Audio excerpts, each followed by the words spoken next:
Hello दोस्तों, welcome back once again to our channel billion education. My name is Yash और आज हम बात करने वाले हैं थिन लेयर क्रोमैटोग्राफी के बारे में। जैसा कि आप सब जानते हैं, हमने अपनी पिछली वीडियो में डिस्कस कर लिया था कॉलम क्रोमैटोग्राफी के बारे में, जो कि एक एडजॉर्प्शन क्रोमैटोग्राफी का एग्जाम्पल है। ओके, और मेरी आपसे ये रिक्वेस्ट है कि अगर आपने वो वीडियो नहीं देखी है तो पहले उसे ज़रूर देख लीजिए ताकि आपको थिन लेयर अच्छे से समझ में आएगी। ओके, अब इसे थिन लेयर क्यों बोलते हैं? तो ये टेक्निक में बेसिकली हम करते क्या है, हम ले लेते हैं एक स्लाइड। ओके, ग्लास स्लाइड ले लेते हैं ऐसे, ये देखिए, ये ग्लास स्लाइड ले लिया और इसके ऊपर ले लेते हैं एक कोई सिलिका जेल या फिर एल्यूमिना जेल की स्लरी का एक पतला सा लेयर। समझ में? So this is what, this is silica और alumina gel. Okay, and this serves as an what, ये किसकी तरह काम करता है? So this serves as a stationary face.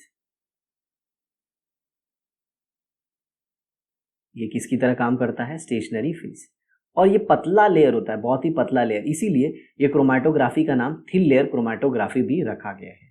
ठीक है, अब सबसे पहले आप करोगे क्या? तो ये जो ग्लास है, ग्लास प्लेट है बेसिकली, जो स्लाइड है जिसके ऊपर सिलिका एल्यूमिना जेल लगा है। मैं सिलिका और एल्यूमिना जेल का भी आपको फॉर्मूला बता देता हूँ। ये SiO2 हो गया और ये Al2O3 हो गया। अब इन्हीं को की यूज करते हैं क्योंकि इन्हीं की एक स्पेशल प्रॉपर्टी होती है कि सॉलिड स्टेट से जब ये मोल्टन स्टेट में जाते हैं, ओके, तो लिक्विड में कन्वर्ट हो जाते हैं और लिक्विड से फिर जब ये ठंडा होने के बाद, मतलब कूल होने के बाद, ऑब्वियसली सॉलिड से मोल्टन जाने के लिए आपको इनको गर्म करना पड़ेगा और कूल होने के बाद ये बनाते हैं दोस्तों एक जेल लाइक मटेरियल। किसकी तरह बना देते हैं? जेल जैसा मटेरियल बना देते हैं।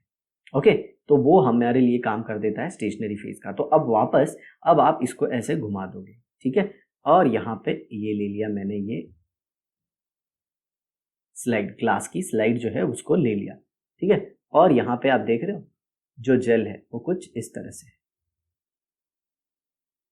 तो आप ये सोचते रहोगे कि मैंने इसको वर्टिकल क्यों किया? सिंपल सी बात है, क्योंकि मुझे इसके ऊपर सैंपल भी तो डालना है। तो चलिए थोड़ी सी सैंपल की भी बात कर लेते हैं। मान लीजिए ये कंटेनर है और इसमें है हमारा सैंपल, जैसे मैंने पिछली वीडियो में बताया था। ये हमारा सैंपल ए हो गया और इसमें मैंने कुछ ले लिया बी। क्या ले लिया? बी। और इसमें कुछ मैंने डाल दिया, क्या? सी को भी डाल दिया। ओके, चलिए येलो कलर में दिखाता हूँ। इसमें कुछ मैंने डाल दिया, क्या? सी। तो ए हो गया, बी हो गया और सी हो गया। ये हमारा मिक्सचर का कंपोनेंट है। What is this? This is component of our mixture. ये अपने मिक्सचर के कंपोनेंट है। समझ में आया? तो इसी को हमें सेपरेट करना है। तो सबसे पहले आप करोगे क्या? इसमें कोई एक सॉल्वेंट को डाल दो। आप क्या डाल दो? सॉल्वेंट। सॉल्वेंट को डाल दो और फिर इसको स्टर कर दो उसमें। ओके, मिक्स कर दो। और फिर ये जो यहाँ पे आपका स्टेशनरी फेज है, जो एक बोलते हैं ना ग्लास की स्लाइड के ऊपर है, यहाँ पे एक ऐसे ही पतला सा, ऐसे बोलते हैं ना, एक पतले से ब्लेड से ऐसे बेस लाइन बना दे, बेस लाइन। ओके, और इस पे दो स्पॉट बना देते हैं। ऐसे ही स्पॉट सिंपल, ये जो मिक्सचर है जिसको आपने सॉल्वेंट में डिसॉल्व किया था, इसे इंजेक्शन की मदद से बेसिकली, मान लीजिए ये, ओके, ये एक इंजेक्शन हो गया, ये इसका होल्डर है। ओके, ऐसे। तो इस इंजेक्शन की मदद से आपने क्या किया? थोड़ा सा सैंपल सक किया और उसे इसके सरफेस पे कुछ यहाँ पे लगा दिया थोड़ा सा और थोड़ा सा यहाँ पे लगा दिया।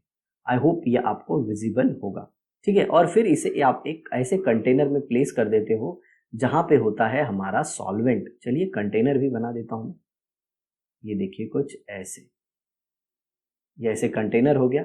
अब इसमें होगा सॉल्वेंट। ओके, तो यहाँ पे ले लेंगे हम सॉल्वेंट को। ओके, तो ये ले लिया मैंने सॉल्वेंट और ये कंटेनर को नो डाउट हम लोग लॉक भी कर देंगे, मतलब बंद कर देंगे, ताकि हमारा जो सॉल्वेंट है, जो मोबाइल फेस की तरह काम करेगा, वो इवेपोरेट ना हो। तो इसकी लिड को हमने क्लोज कर दिया। अब होगा क्या? आप और मैं, हम दोनों जन जानते हैं ये जो मोबाइल फेज है, ये जो है मोबाइल फेज या फिर ये जो सॉल्वेंट है, ये धीरे धीरे ऊपर की तरफ बढ़ेगा। ये धीरे धीरे ऊपर की तरफ बढ़ेगा और मान लीजिए ये आ गया कुछ यहाँ तक। तो ये हमारा क्या है, मोबाइल फेज। और जैसे कि मैंने आपको पिछली क्लास में बताया था अपने एड्सॉर्प्शन क्रोमैटोग्राफी के कॉलम क्रोमैटोग्राफी पार्ट में, मान लीजिए ए जो है वो सॉल्वेंट को बहुत लाइक करता है, तो ए बहुत ऊपर तक आ जाएगा। मान लीजिए ए यहाँ तक आ गया, तो ये क्या हो गया, ए हो गया। और मान लीजिए बी सॉल्वेंट को बिल्कुल भी लाइक नहीं करता, तो बी यहीं पे रह जाता है, ठीक है। और जो हमारा सी है वो इंटरमीडिएट है, मतलब दोनों के बीच में, कि काफी छोटा है तो शायद आपको दिखने में प्रॉब्लम हो रहा है, तो इसी का एक बड़ा वर्जन मैं आपको बाहर दिखा देता हूँ। तो मान लीजिए ये था हमारा ग्लास प्लेट, और ये थी उसके ऊपर जो सिलिका जेल है उसकी स्लरी। आई होप आप समझ सकते हैं, उसकी पतली सी लेयर ये ऐसे थी कुछ, ओके, ऐसे दिखा सकते हैं, पतली सी लेयर है, बस समझना है। और यहाँ पे मैंने बनाई थी बेस लाइन, ठीक उसी तरह बनाता हूँ, ये देखिए बेस लाइन, और यहाँ पे इंजेक्ट किया था मैंने अपना सैंपल, ओके। और ये डिस्टेंस ट्रैवल किया था हमारे सॉल्वेंट ने। ये किसने डिस्टेंस ट्रैवल किया था, सॉल्वेंट ने।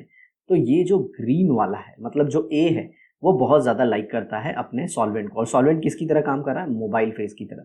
तो यहाँ पे आ गया, याद रखना ये मोबाइल फेज है, ये सॉल्वेंट, इस सॉल्वेंट जिसमें आपने ये मिक्सचर को डाला था वो सॉल्वेंट मोबाइल फेज की तरह काम नहीं करता, याद रखना, आया समझ में। और अगर आपका ए बी और सी तीनों लिक्विड ही है, तब फिर आपको कोई सॉल्वेंट में डिसॉल्व करने की जरूरत नहीं है, आप डायरेक्टली उसको क्या करो, इंजेक्शन में लो और इंजेक्ट कर दो यहाँ पे बेस लाइन पे, किस पे, स्टेशनरी फेज पे, ओके। तो अब जरा देखिए, मान लीजिए ए की एफिनिटी सबसे ज्यादा थी, किसके लिए, मोबाइल फेज के लिए, तो सबसे ज्यादा ऊपर गया, ठीक है। और फिर उसके बाद क्या बच गया, जो बी है वो, ओके, बी की एकदम लीस्ट एफिनिटी है, तो यहाँ पे आ गया बी।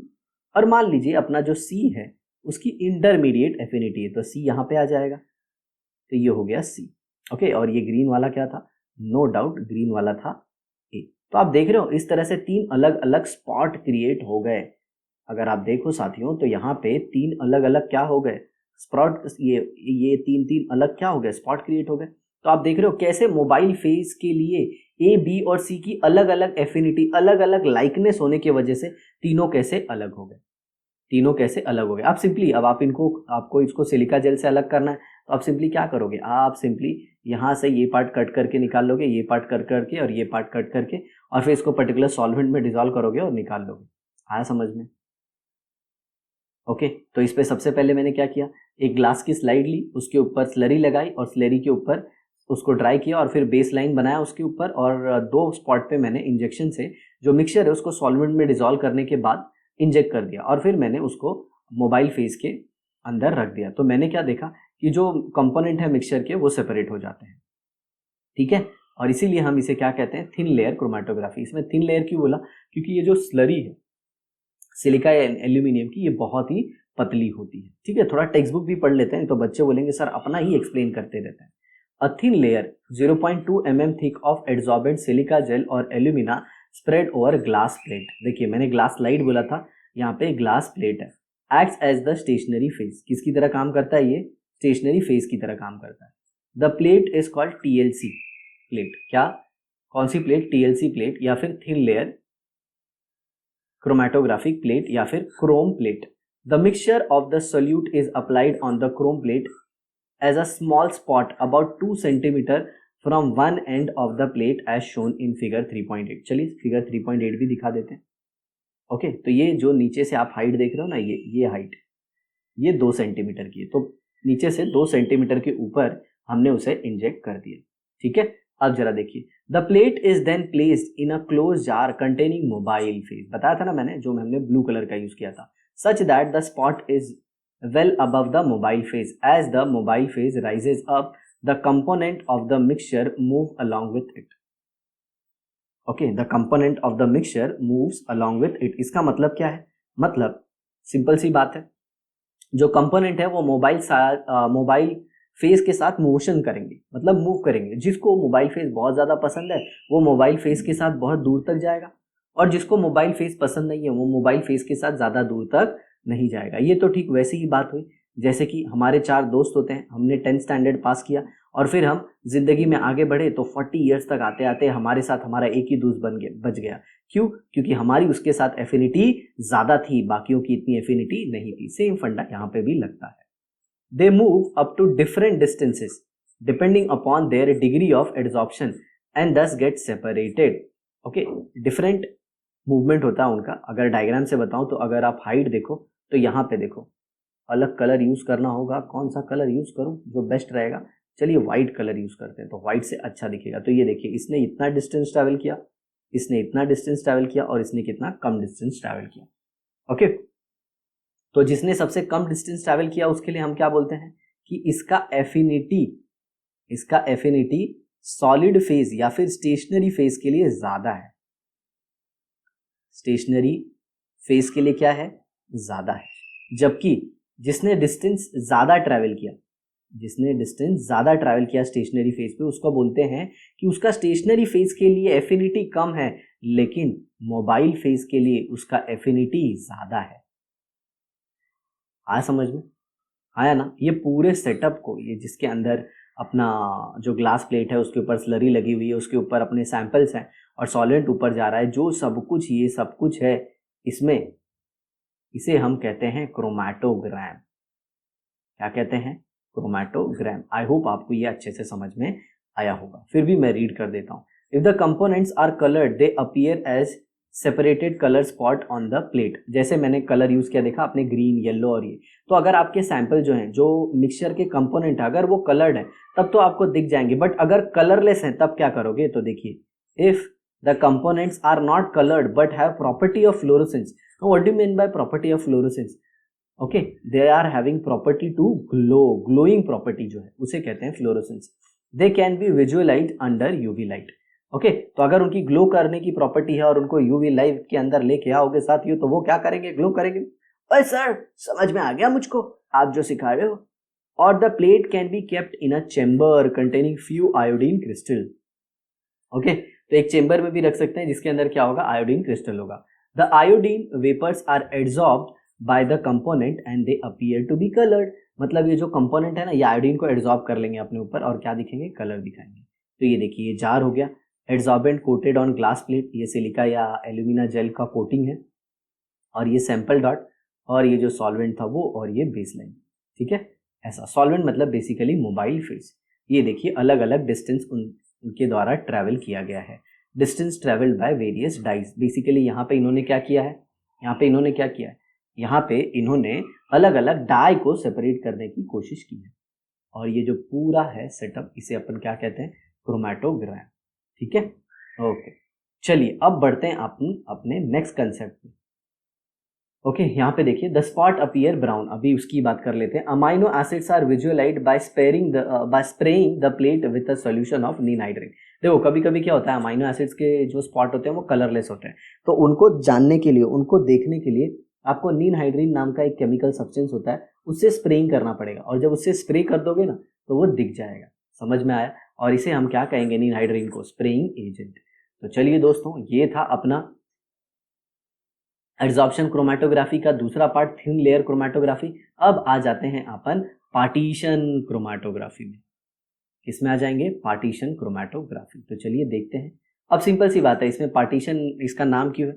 नो डाउट जो अपने कंपोनेंट थे, मिक्सचर के जो कंपोनेंट थे वो सब में अलग तो हो ही जाते थे, लेकिन इसमें क्या होता है, इसमें हम लोग एक पेपर यूज करते हैं। तो आप पेपर को कट करके अलग अलग कंपोनेंट को अलग अलग पार्ट्स में कन्वर्ट कर सकते हो। मान लीजिए ये जो पेपर क्रोमैटोग्राफी है, पार्टीशन क्रोमैटोग्राफी का जो एग्जांपल है वो पेपर क्रोमैटोग्राफी है। तो सिंपली इधर मान लीजिए एक स्टॉप इधर आया, एक स्पॉट इधर आया, एक इधर, कट करके अलग कर लीजिए, तो सारे पार्ट अलग हो जाएंगे। ठीक है, लेकिन वहां पे तो क्या था? वहां पे तो सिलिका जेल था ना।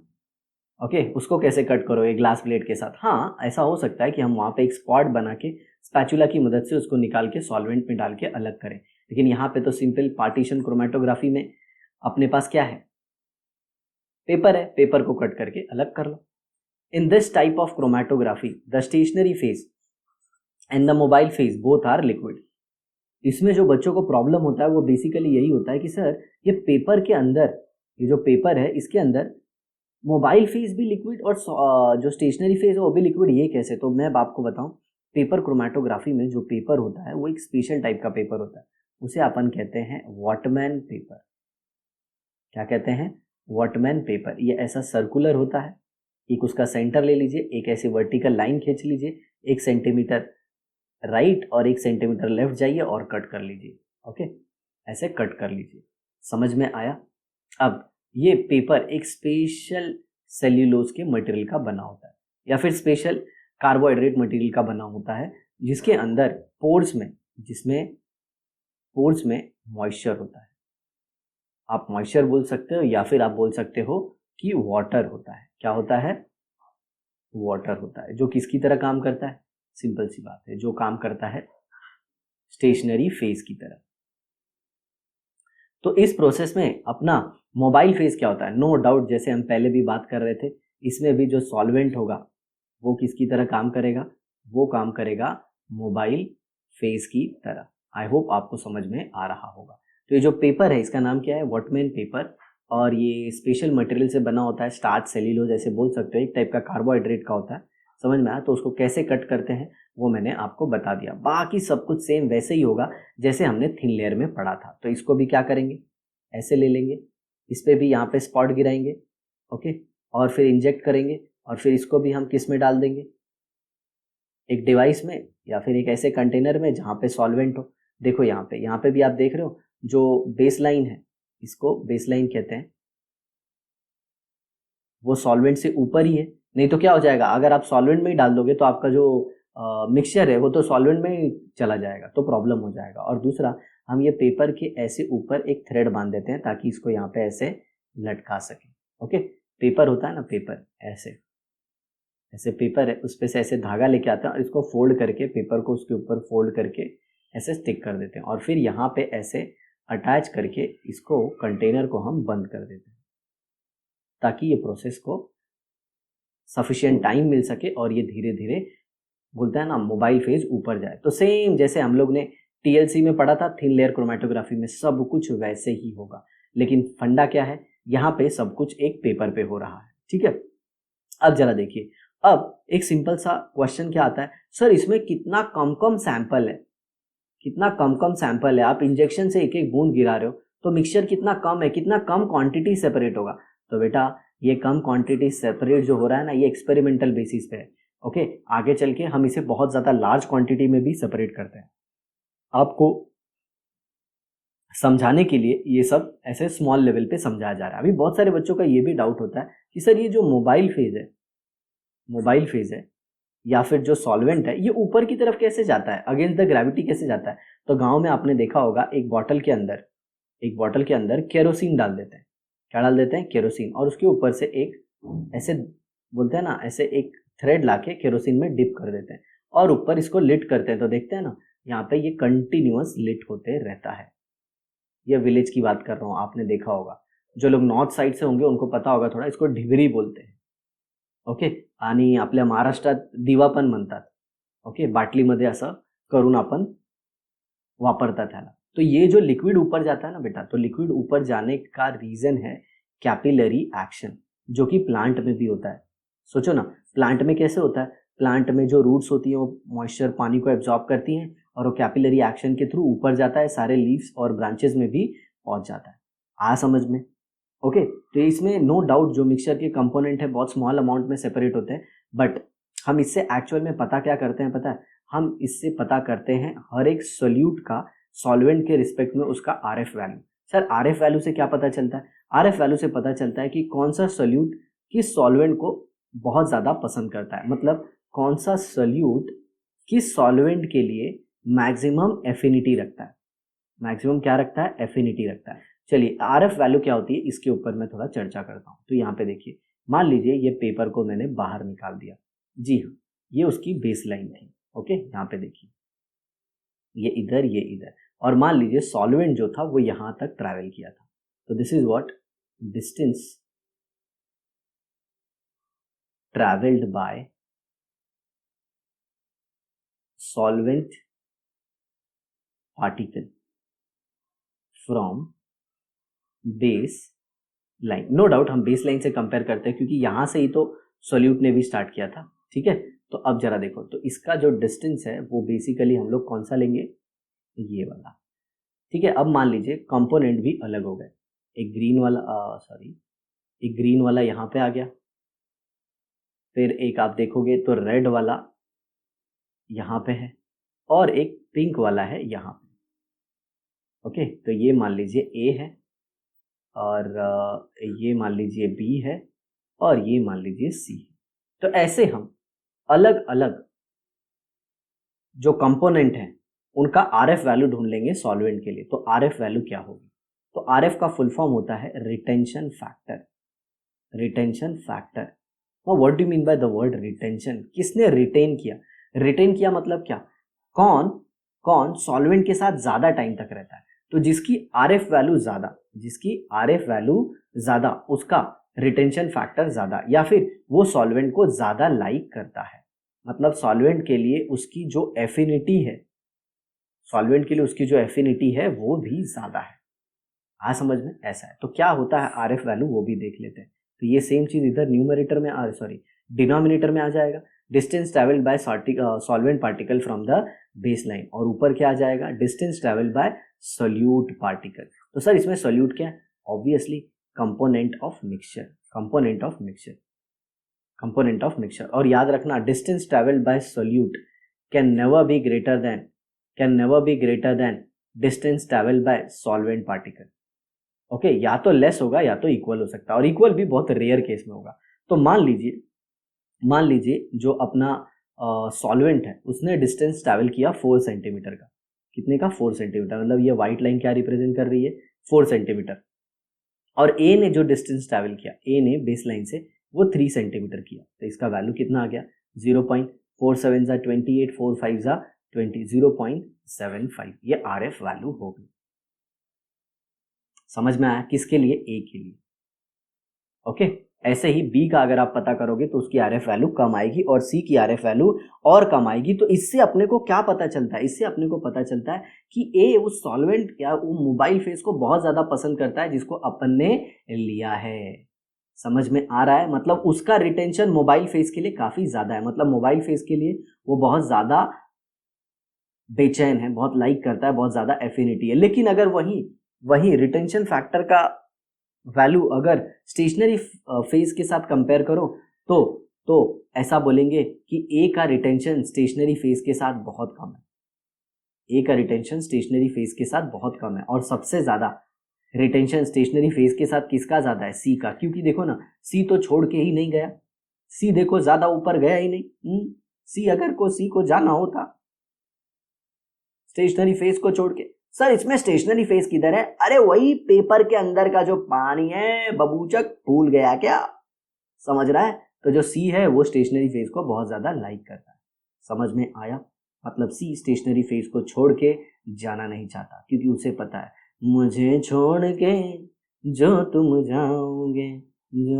जाओ। अरे सर पढ़ाओ ना। हाँ, अच्छा हुआ, थैंक यू। तो समझ में आरएफ वैल्यू। तो इससे हमें पता चल जाता है कि कौन सा हमारा कंपोनेंट है वो किस सॉल्वेंट में ज्यादा डिजॉल्व होगा। सिंपल सी बात है। अब क्या करोगे? सिंपल, ये पेपर को यहाँ से कट कर लो और इसको पर्टिकुलर सॉल्वेंट में डिजॉल्व कर लो। पेपर तो डिजॉल्व नहीं होगा, लेकिन ये सॉल्यूट सॉल्वेंट में डिजॉल्व होगा। सॉल्वेंट को इवेपोरेट कर देना, और इवेपोरेट करने के बाद आपको क्या मिल जाएगा? सॉल्यूट मिल जाएगा। समझ में? तो चलो एक बार बुकिश भी पढ़ लेते हैं। Separation of component takes place by continuous differential partition of component between the stationary and mobile phase. तो मिक्सचर का जो कंपोनेंट है, डिफरेंशियल पार्टीशनिंग मतलब क्या? मतलब उसका पार्ट कुछ मोबाइल फेज में जाता है और कुछ किस में रह जाता है? स्टेशनरी फेज में। समझ में आया? तो उसी को बोलते हैं डिफरेंशियल पार्टीशनिंग। ओके, पार्टीशनिंग या partitioning. Okay, for example paper chromatography. In this technique a special quality paper, Whatman paper number 1, ये नंबर जो है ना वो बेसिकली रिप्रेजेंट करता है उसकी पोर साइज कितनी है। ओके, उसके ऊपर होता है। इन लोग बताते नहीं है कि ये 1 रिप्रेजेंट क्या करता है और कितना होता है वो। अरे नहीं तो तुम भी घर पे बैठ के वॉटमैन बनाने लगोगे। The water trapped in the fibre of the paper acts as stationary phase. किसकी तरह काम करता है वो? स्टेशनरी फेज की तरह काम करता है। The solution of mixture is spotted on the strip of the chromatographic paper. यही स्ट्रिप है, यही जो बेस लाइन है ना, वही। ठीक है, at about 2 centimetre from the end of the paper using a glass capillary. Glass capillary ऐसे होती है, एकदम पतली सी। ओके, तो ऐसा सॉल्यूशन में डालोगे। ओके, और एक साइड से नॉब बंद कर दोगे ऐसे उंगली से, समझ में ऐसे, और फिर लेके इधर छोड़ देना, इधर ऐसे। Okay, the paper is then suspended in a chamber containing mobile phase, taking care that spot does not dip into the mobile phase. बताया ना मैंने, ये जो स्पॉट है ना, ये नहीं पता चला कि आपका मोबाइल फेस इधर से स्टार्ट हो रहा है, ऐसा नहीं, ये बिल्कुल गलत है, समझ में, एकदम गलत है।